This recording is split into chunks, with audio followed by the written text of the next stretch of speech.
ملت ابراہیمی کیا چیز ہے؟ سارے دعویٰ کرتے ہیں کہ ہم ملت ابراہیمی پر ہیں۔ یہ بات ذہن میں رکھیں، آسان لفظوں کے اندر ملت ابراہیمی 3 چیزوں کا خلاصہ ہے، 3 نظریات کا، 3 عقیدوں کا خلاصہ ہے۔ سب سے پہلے توحید، نمبر 2 رسالت، نمبر 3 آخرت پر یقین، قیامت پر یقین۔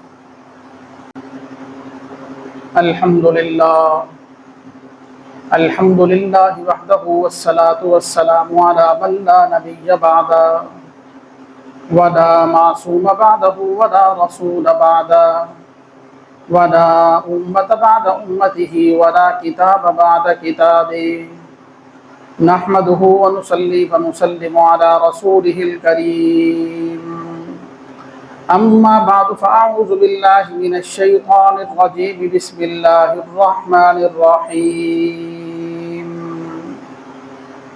وَإِذِ ابْتَلَىٰ إِبْرَاهِيمَ رَبُّهُ بِكَلِمَاتٍ فَأَتَمَّهُنَّ قَالَ إِنِّي جَاعِلُكَ لِلنَّاسِ إِمَامًا قَالَ وَمِن ذُرِّيَّتِي قَالَ لَا يَنَالُ عَهْدِي الظَّالِمِينَ صدق اللہ العظیم وبلغنا رسولہ النبی الکریم ونحن على ذلك لمن الشاہدین والشاکرین والحمد للہ رب العالمین اللہم صل علی محمد وعلى آل محمد كما صلیت علی ابراہیم وعلى آل ابراہیم انکا حمید مجید اللہم بارک علی محمد وعلى آل محمد كما باركت على إبراهيم وعلى آل إبراهيم إنك حميد مجيد۔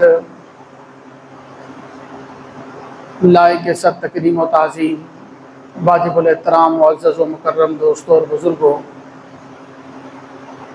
ذی القعدہ کا مہینہ ہے اور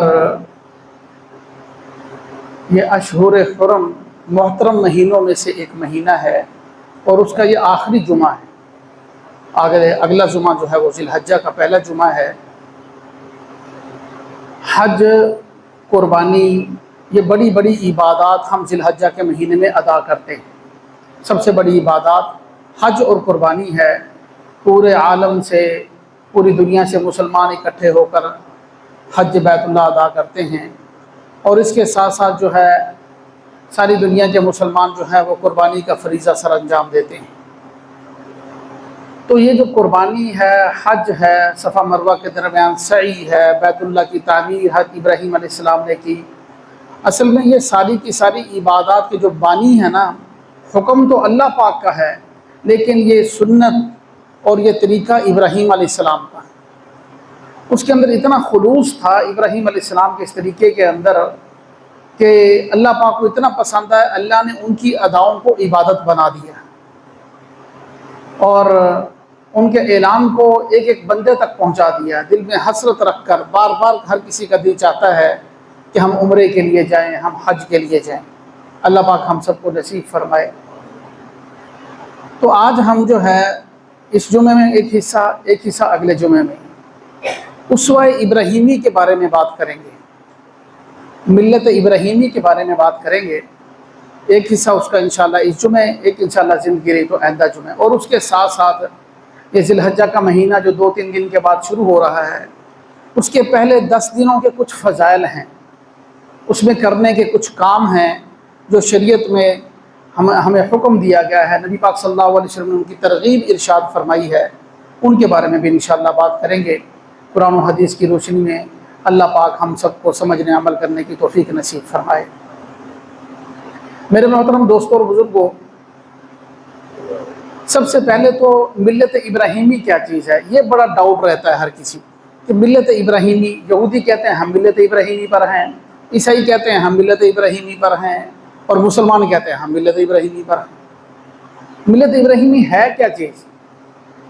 ایک تو یہ ہمیں کلیئر کرنا ہوگا، اس لیے کہ اس وقت بہت زور شور ہے، اس پر بڑا کام ہو رہا ہے، ابراہیمی ہاؤس بنائے جا رہے ہیں۔ ہمارے بھی سننے میں آیا ہے کہ اسلام آباد کے اندر اس بارے میں کوششیں ہو رہی ہیں ابراہیمی ہاؤس بنانے کی، سعودیہ میں اور کئی ملکوں میں، تو یورپ کے کئی ممالک میں تو بن بھی گئے ہیں۔ ابراہیمی ہاؤس کا مطلب یہ ہے ایک ہال بناتے ہیں جس کو عبادت خانہ کہا جاتا ہے، ابراہیمی ہاؤس کہا جاتا ہے، جس کے اندر ایک طرف جو ہے ایک کونے میں یہودیوں کی عبادت گاہ ہے، ایک کونے میں جو ہے عیسائیوں کی عبادت گاہ ہے، ایک کونے کے اندر جو مسلمانوں کی عبادت گاہ ہے۔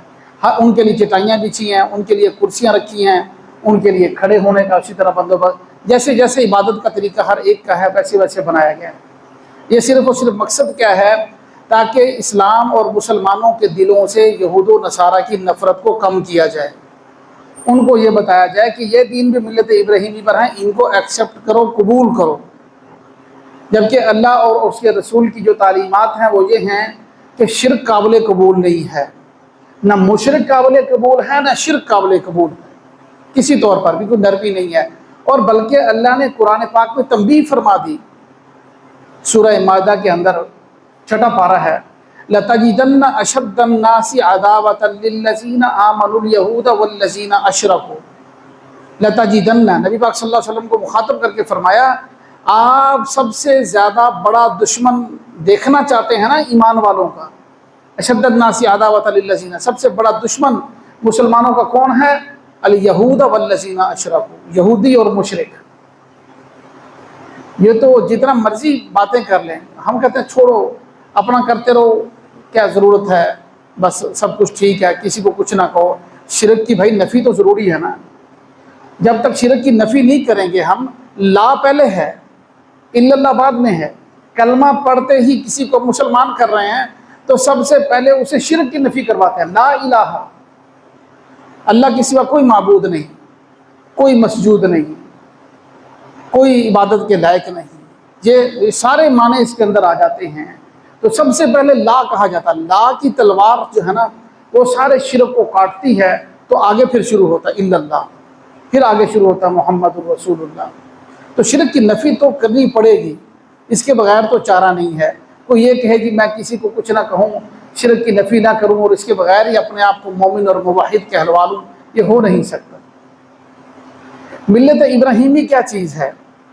سارے دعویٰ کرتے ہیں کہ ہم ملت ابراہیمی پر ہیں، یہ بات ذہن میں رکھیں، آسان لفظوں کے اندر ملت ابراہیمی 3 چیزوں کا خلاصہ ہے، 3 نظریات کا، 3 عقیدوں کا خلاصہ ہے۔ سب سے پہلے توحید، نمبر 2 رسالت، نمبر 3 آخرت پر یقین، قیامت پر یقین۔ ٹھیک ہے جی؟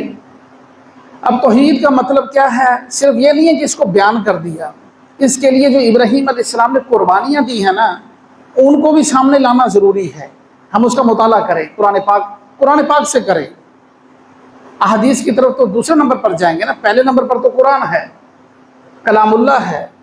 اس کے اندر سب سے پہلے ابراہیم علیہ السلام نے کوئی مطلب کسر نہیں چھوڑی، عقلی دلائل دیے، نقلی دلائل، کس طریقے سے قوم سمجھ سکتی تھی ہر وہ طریقہ اختیار کیا، شاید ان کو عقل آ جائے، شاید ان کو سمجھ آ جائے، یہ لوگ شرک سے باز آ جائیں، ایک اللہ وحدہ لا شریک کی عبادت کرنے لگ جائیں۔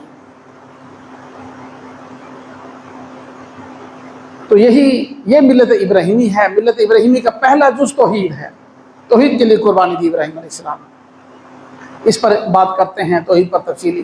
دوسرا جز جو ہے وہ رسالت ہے، مطلب یہ ہے کہ موجودہ نبی کا اتباع کرنا، اس کی شریعت، کیونکہ یہ توحید، رسالت اور آخرت کا عقیدہ ہے نا، یہ سارے نبیوں کا تھا، آدم علیہ السلام سے لے کر نبی پاک صلی اللہ علیہ وسلم تک سارے نبیوں کی شریعتوں کے اندر یہی عقیدہ تھا، سارے نبیوں کی شریعت، توحید، رسالت اور آخرت پر یقین، یہ سب نبیوں کی شریعتوں کے، اس پر سب نبی متفق ہیں۔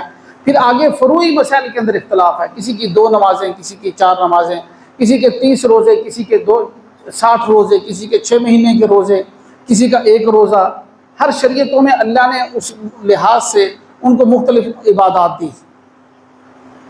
تو جو موجودہ شریعت ہوگی اس پر ایمان لانا، یہ ہے رسالت کا عقیدہ، یہی ملت ابراہیم۔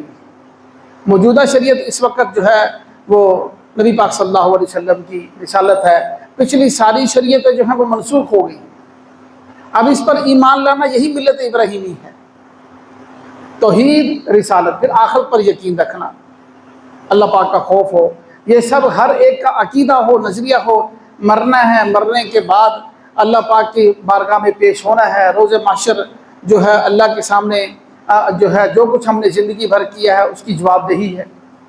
اس کے بارے میں سوال. یہ عقیدہ ہے موٹا موٹا سادہ اور مختصر لفظوں کے اندر.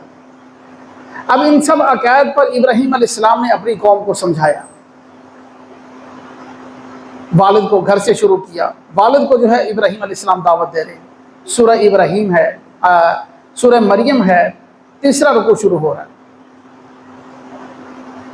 وَاذْكُرْ فِي الْكِتَابِ ابراہیم اِنَّهُ كَانَ صِدِّيقًا نَبِيًّا. اور اے ہمارے محبوب پیغمبر ابراہیم کا تذکرہ سناؤ اپنی امت کو, وہ سچے نبی تھے. اِذْ قَالَ لِأَبِيهِ يَا أَبَتِ, جس وقت انہوں نے اپنے والد سے کہا اے میرے پیارے ابا جان. یا ابتی کا معنی چاہے باپ مشرک ہو چاہے کافر ہو, لیکن ادب و احترام کا دامن نہیں چھوڑنا. والد ہے, اس کی اتھارٹی ہے, اس کو اللہ نے ایک پروٹوکول دیا ہے, چاہے کیسا بھی ہو, بگڑا ہوا ہو, کچھ بھی ہو, والد تو والد ہے. اِذْ قَالَ لِأَبِيهِ يَا أَبَتِ, اے میرے پیارے ابا جان. لِمَ تَعْبُدُ مَا لَا يَسْمَعُ وَلَا يُبْصِرُ وَلَا يُغْنِي عَنْكَ شَيْئًا.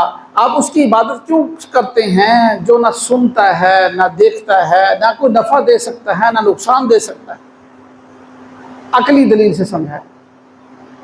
اور پھر نقلی دلیل, یا ابت انی قد جاءنی. نقلی کا مطلب ہے اللہ پاک کی طرف سے منقول شدہ فرشتہ لے کر آیا ہے.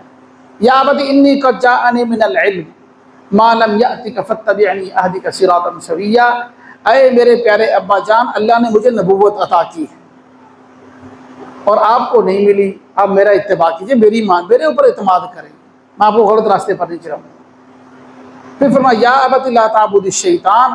ابا جان, یہ شرک کا جو راستہ ہے یہ شیطان کا راستہ ہے. ان الشیطان کان للرحمن عصیا. شیطان تو اللہ کا کھلم کھلا نافرمان ہے. اور یہ ابراہیم علیہ السلام اپنے والد محترم کو جو ہے دعوت دے رہے ہیں.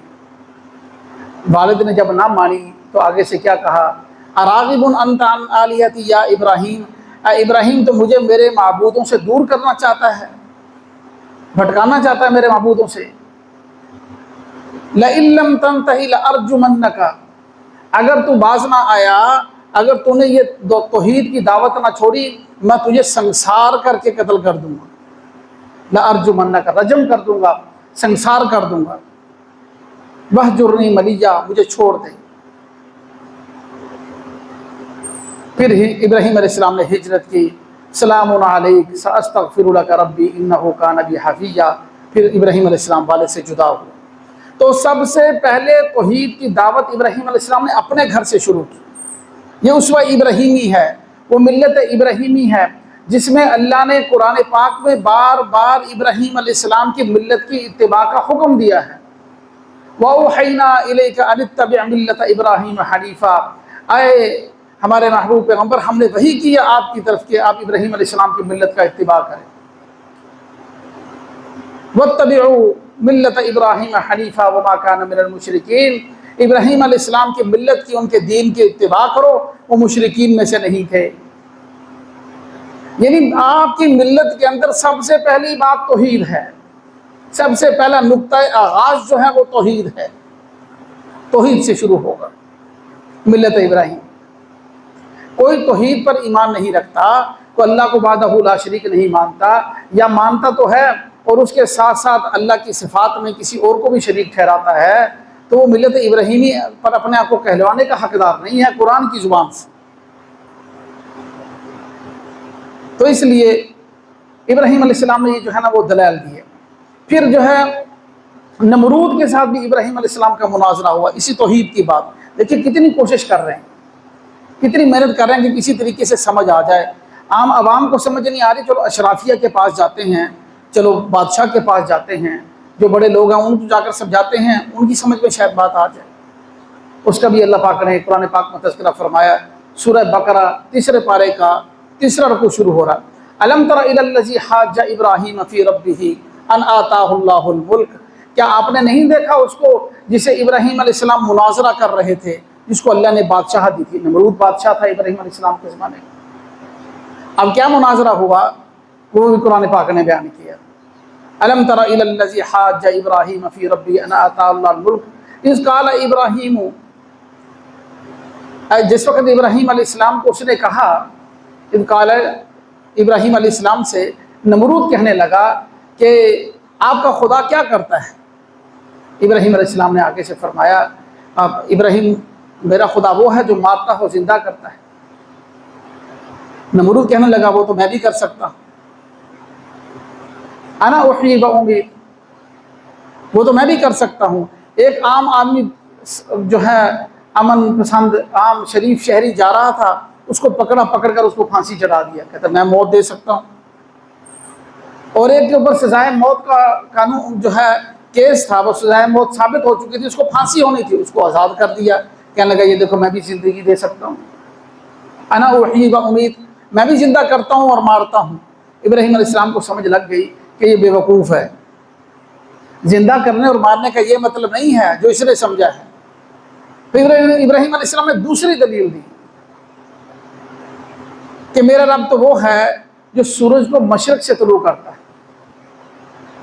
قال ابراہیم فإن اللہ یأتی بالشمس من المشرق، میرا رب وہ ہے جو سورج کو مشرق سے لاتا ہے۔ فأت بها من المغرب، اگر تو کہتا ہے میں الہ ہوں، میں معبود ہوں، میں خدا ہوں، تو اس کو مغرب سے طلوع کر کے دکھا۔ فبہت الذی کفر، نمرود جو ہکا بکا رہ گیا۔ اس کا بہیتا کا معنی مبہوت الحواس ہو گیا، ہکا بکا ہم اپنی زبان میں کہتے ہیں، حیران ہو گیا کہ اس کا تو کوئی جواب نہیں بن رہا۔ ہر طریقے سے عقلی دلیل سے سمجھایا کہ دیکھو یہ بت کچھ نہیں کرتے۔ ہر دور میں بت لازمی نہیں ہے کہ مٹی کے بنے ہوں یا پتھر کے بنے ہوں، مختلف قسمیں۔ کسی نے عہدے کو بت بنایا ہے، کسی نے پیسے کو بت بنایا ہے، کسی نے طاقت کو، کسی نے حسن کو بت بنایا ہے۔ ان سب بتوں کو پاش کرنا یہی ملت ابراہیمی ہے۔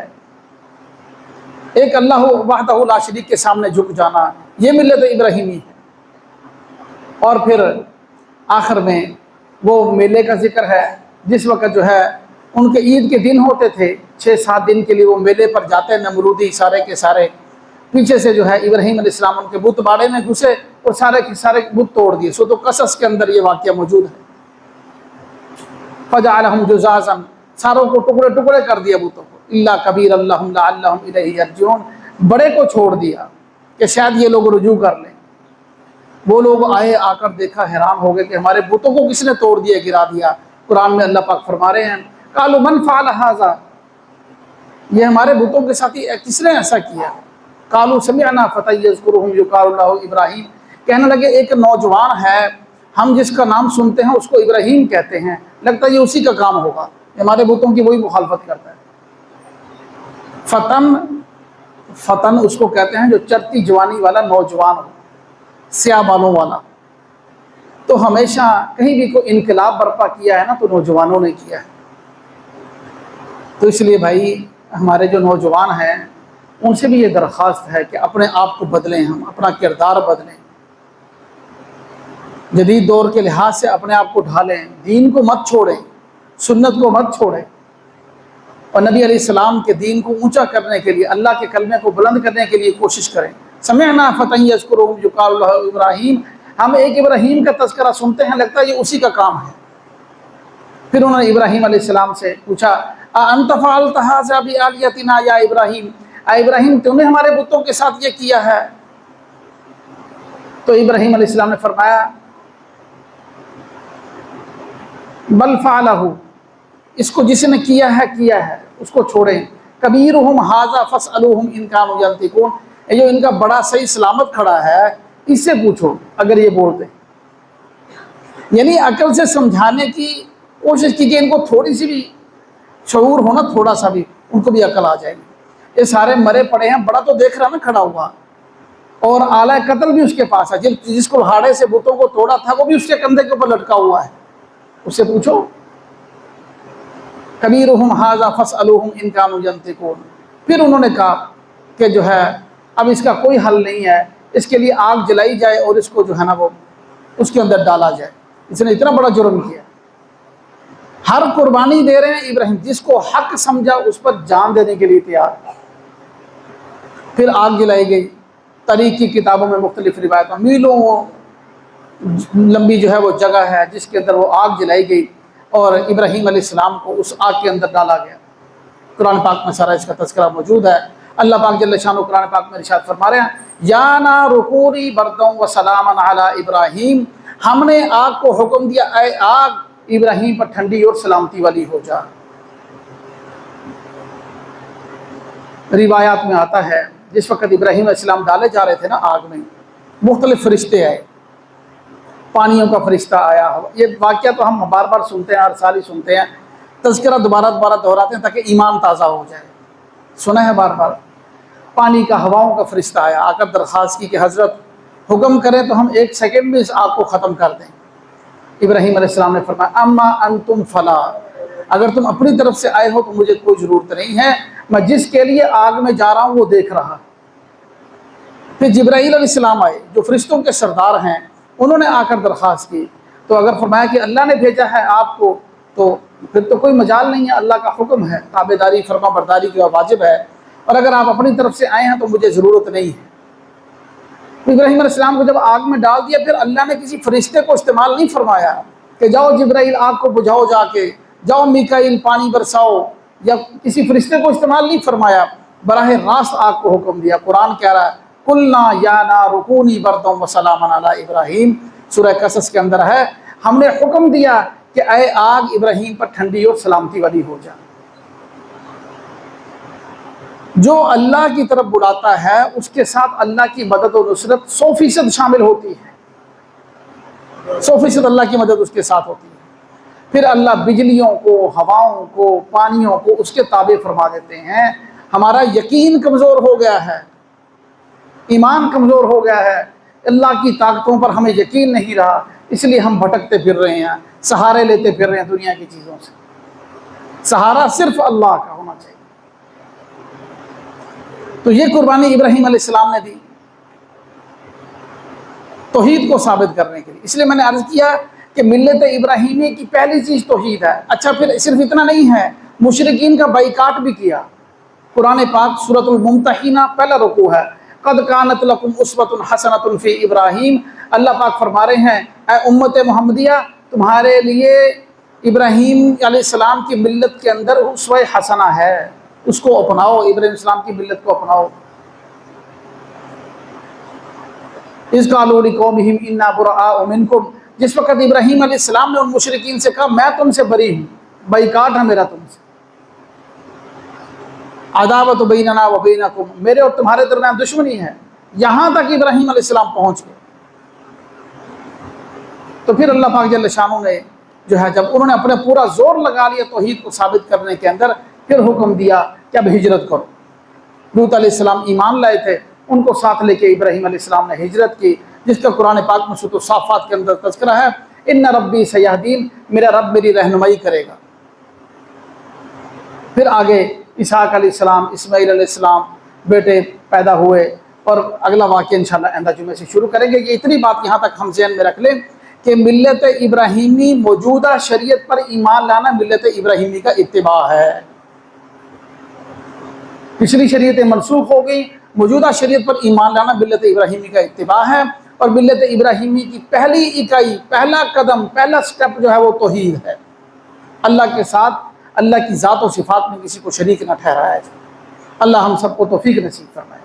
اگلی بات تھوڑی سی 1 منٹ کے اندر مختصر، کہ عشرہ ذی الحجہ شروع ہو رہا ہے، ذی الحجہ کا چاند ابھی نظر آ جائے گا 2-3 دن کے بعد۔ اس کے بارے میں اللہ پاک جل شانہ نے قرآن پاک میں بھی ارشاد فرمایا ان عدۃ الشہور عند اللہ 12 شہرا فی کتاب اللہ، اللہ پاک کی نے 12 مہینے بنائے ہیں قرآن پاک میں، منہا اربعۃ حرم، ان 12 مہینوں میں سے 4 مہینے حرمت والے ہیں، احترام والے ہیں۔ وہ کون کون سے ہیں؟ ذوالقعدہ، یہ جو چل رہا ہے آج اس کی 27 تاریخ ہو گئی ہے، ذی الحجہ، پھر اس سے آگے محرم اور رجب۔ یہ 4 مہینے نبی پاک صلی اللہ علیہ وسلم نے ان کی تفصیل بیان فرمائی حدیث پاک میں کہ 4 مہینے محترم مہینے ہیں، ان کے اندر عبادات جو کریں گے ان کا ثواب بھی زیادہ ملتا ہے، قرآن پاک کی آیات سے ثابت ہے، قرآن پاک کی آیات سے ثابت ہے، اور ان کے اندر اگر گناہ کریں گے تو اس کا گناہ بھی زیادہ ملے گا۔ تو ان کے اندر خاص طور پر احتیاط، ساری زندگی احتیاط کرنا ہے ہم نے، ان کے اندر خاص طور پر احتیاط کریں۔ پھر اس کے اندر ذی الحجہ کی پہلی جو 10 دن ہیں ان کی خصوصی فضیلت بیان کی اللہ پاک نے قرآن پاک میں، والفجر ولیال عشر، 10 راتوں کی قسم کھائی گئی ہے قرآن پاک، اور آپ صلی اللہ علیہ وسلم نے اس قسم کی وجہ، اس کی فضیلت جو ہے نا وہ حدیث میں بیان فرمائی ہے۔ کہ ان کے اندر وَاذْكُرُوا فِي أَيَّامٍ مَّعْدُودَاتٍ قرآن پاک میں بھی ہے کہ ان کے اندر اللہ کا ذکر زیادہ کرو۔ ایام معدودات سے مراد ایام تشریق ہیں، 9ویں ذی الحجہ سے لے کر 13 ذی الحجہ تک ہم اس کا اہتمام بھی کرتے ہیں۔ 9ویں ذی الحجہ کی فجر سے لے کر 13 ذی الحجہ کی عصر تک جو ہے وہ تکبیرات تشریق، وَاذْكُرُوا فِي أَيَّامٍ مَّعْدُودَات، تکبیرات تشریق، اللہ اکبر لا الہ الا اللہ، اللہ اکبر وَلِلَّهِ الْحَمْدُ، اس کا اہتمام کرنا۔ مردوں پر ایک مرتبہ اونچی آواز سے ہر فرض نماز کے بعد، اور جو ہے عورتوں پر آہستہ آواز سے ہر فرض نماز پر ایک مرتبہ پڑھنا جو ہے وہ واجب ہے۔ ایک تو یہ اللہ کا ذکر و اذکار زیادہ کرنا، دوسرا اس کے اندر روزوں کا بھی اہتمام کیا جائے۔ نبی پاک صلی اللہ علیہ وسلم کی حدیث ہے، آپ صلی اللہ علیہ وسلم نے ارشاد فرمایا، ترمذی شریف میں ہے کہ جو ان 9 دنوں کے اندر یکم ذی الحجہ سے 9 ذی الحجہ تک ایک روزہ رکھے گا، اس کو 1 سال کے روزے رکھنے کا ثواب ملے گا۔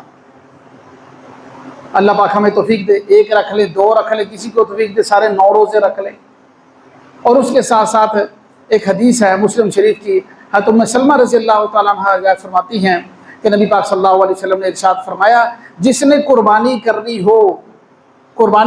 ہو اس کو چاہیے کہ اپنے ناخن اور بال نہ کاٹے ذی الحجہ کا چاند نظر آتے ہی۔ اور کب تک نہ کاٹے؟ جب تک وہ قربانی نہ کر لے۔ حاجی بھی ایسے ہی کرتے ہیں نا، جب وہ احرام باندھ لیتے ہیں اس کے بعد ناخن نہیں کاٹ سکتے، بال نہیں کاٹ سکتے، جب قربانی کرتے ہیں احرام اتارنا ہوتا ہے، پھر اس کے بعد جو ہے وہ قربانی کے بعد حلق کرواتے ہیں، پھر احرام اتارتے ہیں حاجیوں کی مشابہت کے لیے۔ لیکن ایک بات ذہن میں رکھ لیں کہ یہ حکم مستحب ہے، فرض واجب نہیں ہے۔ اگر کسی نے مجبوری میں کٹوانے ہیں تو کٹوا بھی سکتا ہے، لیکن اگر نہیں کٹوائے گا تو اس کو ثواب زیادہ ملے گا۔ یہ 10 ذی الحجہ کے کچھ احکام ضروری ہیں۔ باقی اگلے جمعے زندگی کی قربانی کے بارے میں بھی اور ابراہیم علیہ السلام کے واقعات کا باقی حصہ بھی عرض کریں گے۔ اللہ عمل کی توفیق نصیب فرمائے۔ سنتے پڑھ لیں۔